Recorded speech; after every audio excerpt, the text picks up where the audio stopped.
In this video, I'll show you how to hide the taskbar automatically in Windows 11. It's a quick and easy trick that can help make your desktop look cleaner and more spacious. Let's get started.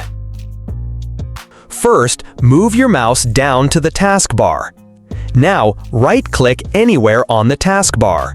When you do that, a small menu will appear. From this menu, click on Taskbar Settings. This will open the Windows 11 Settings app.